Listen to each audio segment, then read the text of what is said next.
is just a number. Average is just a number based on everybody else. You really got to know your own numbers. Don't run your business based on everybody else's numbers. Know your numbers. What about the cost of fuel in Florida or weight and commodity going into Florida? All of that is a factor, but all of that's a factor whether you deadhead out or you pull a load out. You really have to know all of it. As John says in the next comment, it all plays a factor. You have to know your numbers to determine if that will hurt you or not. Math, math, math. Exactly. The numbers never lie. Know your cost. Your cost per mile is super important to be able to really narrow that down, but know the time factor involved as well. I like to try to help people think in a cost per day method as well. Not your overall cost per day, but just what does it cost you to sit? Oftentimes I hear people sitting. I'm waiting. I'm going to sit. I'm not going to move until, I'll sit here for 2 or 3 days waiting for that good load. Well, there's a cost every day that you sit as well. We know that because if you went and bought your truck, parked it in the driveway for a year, your insurance has still got to be paid for. You still got to make that truck payment. You don't have a maintenance cost or a fuel expense, but you've got those other costs. Those happen no matter what, and we can figure out what that is.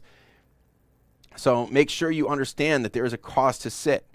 Typically $200 or $300 a day just to sit. So if you need $200 or $300 per day just to sit, that means if you wait till the next day, now you need $400 to $600. If you wait till the third day, now you need $800 to $1,200.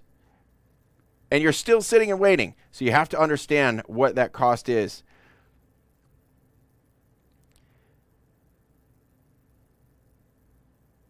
And so Joe says, I might be thinking wrong, but if you need your average of $1,000 per load, you take one load for $1,500 and the other load for $500, you hit your mark.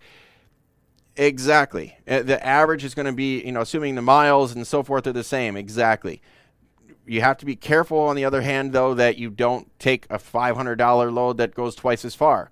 One of the mistakes people make out of Florida, for example, is they take that dollar per mile load to Seattle. That would probably be a bad idea. You could deadhead halfway across the country, pick up something that pays the same amount. I see that oftentimes. But if you can hop up to that smaller area, it might be better. And I'm not sure what this is. Dave says, I disagree. There are plenty of brokers already trying to pair their legs in and out of the Northeast. Those pairings tend to be much lower than finding it yourself.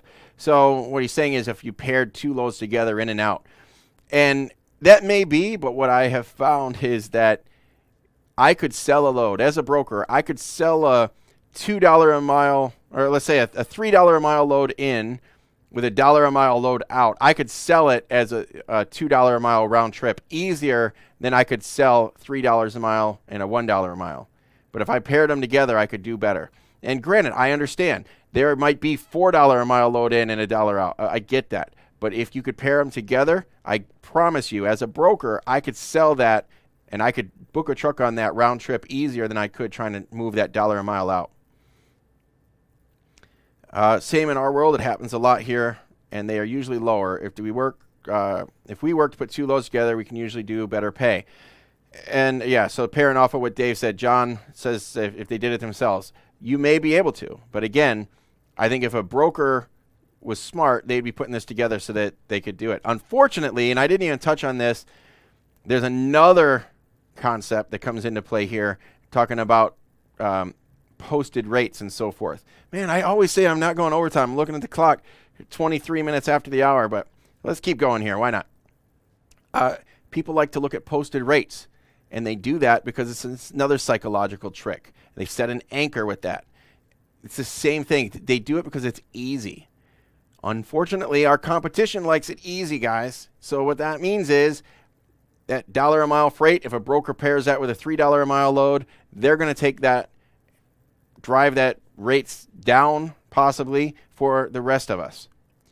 But as a broker, they could make more money and they could sell that easier to the carriers because the carriers don't like to search for the $1 a mile load.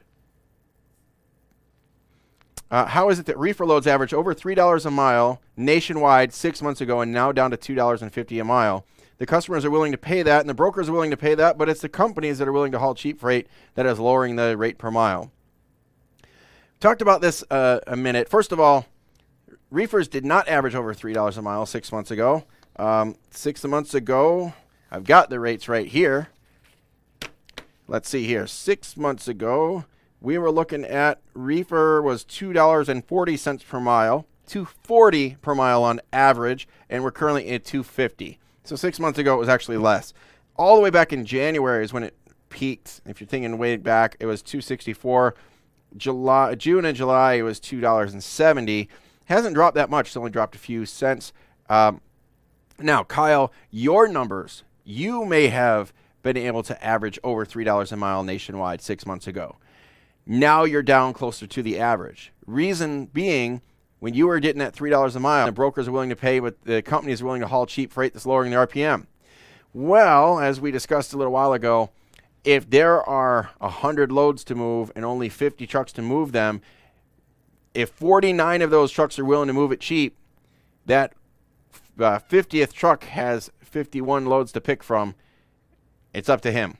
So the customers, it doesn't matter how cheap the trucks are willing to take it. It's a matter of how much are they going to have to pay to get a truck to secure on that load. Dinesh says, what is a good ratio? Good ratio of loads to trucks. Now, DAT uses the hot market map, load to truck heat map, so to speak. I have found that for vans, a good ratio is about 3 to 1. That compensates for the margin of error, double posting of loads, or trucks not posting and so forth. Vans, a good market, 3 to 1. Reefer and flatbed, and reefer is about 6 to 1 as a good market. Flatbed, I like a minimum of 6 to 1, really closer to 10, 12 to 1 before you start getting in a good market. You see flatbed oftentimes upwards. I saw some that were thousands to 1 ratios with the flatbed, and then a lot of that is with certain loads, certain commodities, they get blasted out by the shipper to multiple brokers. So you might have 10 brokers posting the same load, that kind of thing. There's more of that in the flatbed segment. So that's why it's a different ratio for each trailer type. All right. And Russell, if I don't have my own authority, how do I subscribe to a load board? I call DAT, call them, tell them that you are running intrastate local loads, and they will let you on the board. Or as Dave said in the next comment, you have to have your own authority or have the permission of the carrier you are leased to. Landstar, for example, will not allow access. The carrier does not have to give you access. Again, you can get your own DOT number. It's better if you just piggyback off your carrier, if your carrier will give you that authority.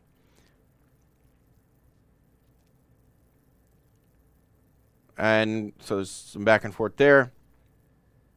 Apparently, everybody says you have to have your own authority or friend willing to give you access. But I know for a fact that a DOT number is all you need. So, and you can get that for free.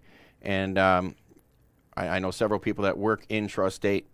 In other words, don't cross state lines. They don't have to have active FMCSA 90 authority. seconds. Already at the end of the show, I can't even believe it. I put it in for an hour and a half. I should just put it in for an hour. This is what happens.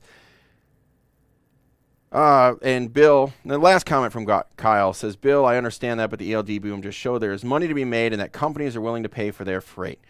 It's not just the ELD boom. Companies will pay for their freight when the supply and demand dictates that they pay for the freight. And lastly, he says, see you at the truck show, and we're wrapping things up an hour and a half. See you at the truck show. Unfortunately, I will not be at this year's GATS truck show. We've got some things we're growing here at Patriot Star, really working on the brokerage, really working on adding trucks and trying to get things streamlined here in the office. And hopefully I'll be able to unveil some new information. I am working on some videos Dave will be there. Several of our drivers hopefully will be there. So if you guys have any questions, Dave will probably be wearing his Patriot Star swag. So if you see those guys there, they're more than happy to help out and share some information. Last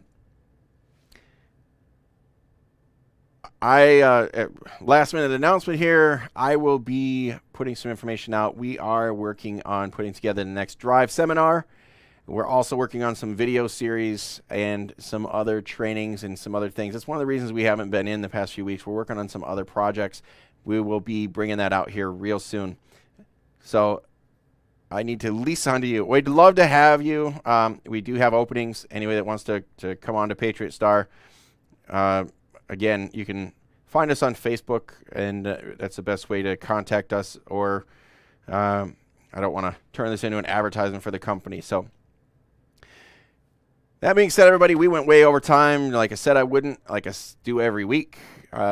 Thank you all for joining. That group has just blown up lately. We are about 22,000 members, one of the largest groups out there. It's lightly moderated. We're not going to kick you out for having a difference of opinion like some other groups. We are all about trying to share information and better the industry as a whole. Join that group. If you have any questions, comments, put them in the Facebook groups, and I will make a complete show out of them here. I'll answer the questions. I know I had some questions and comments about contracts. I'll probably do some of that stuff next week. Thank you all for joining us. Have a great night, everyone. Remember to aim high, dream big, strategize your plan, earn your success because you don't deserve it. You've got to earn it because only you drive you. Have a great night, everyone.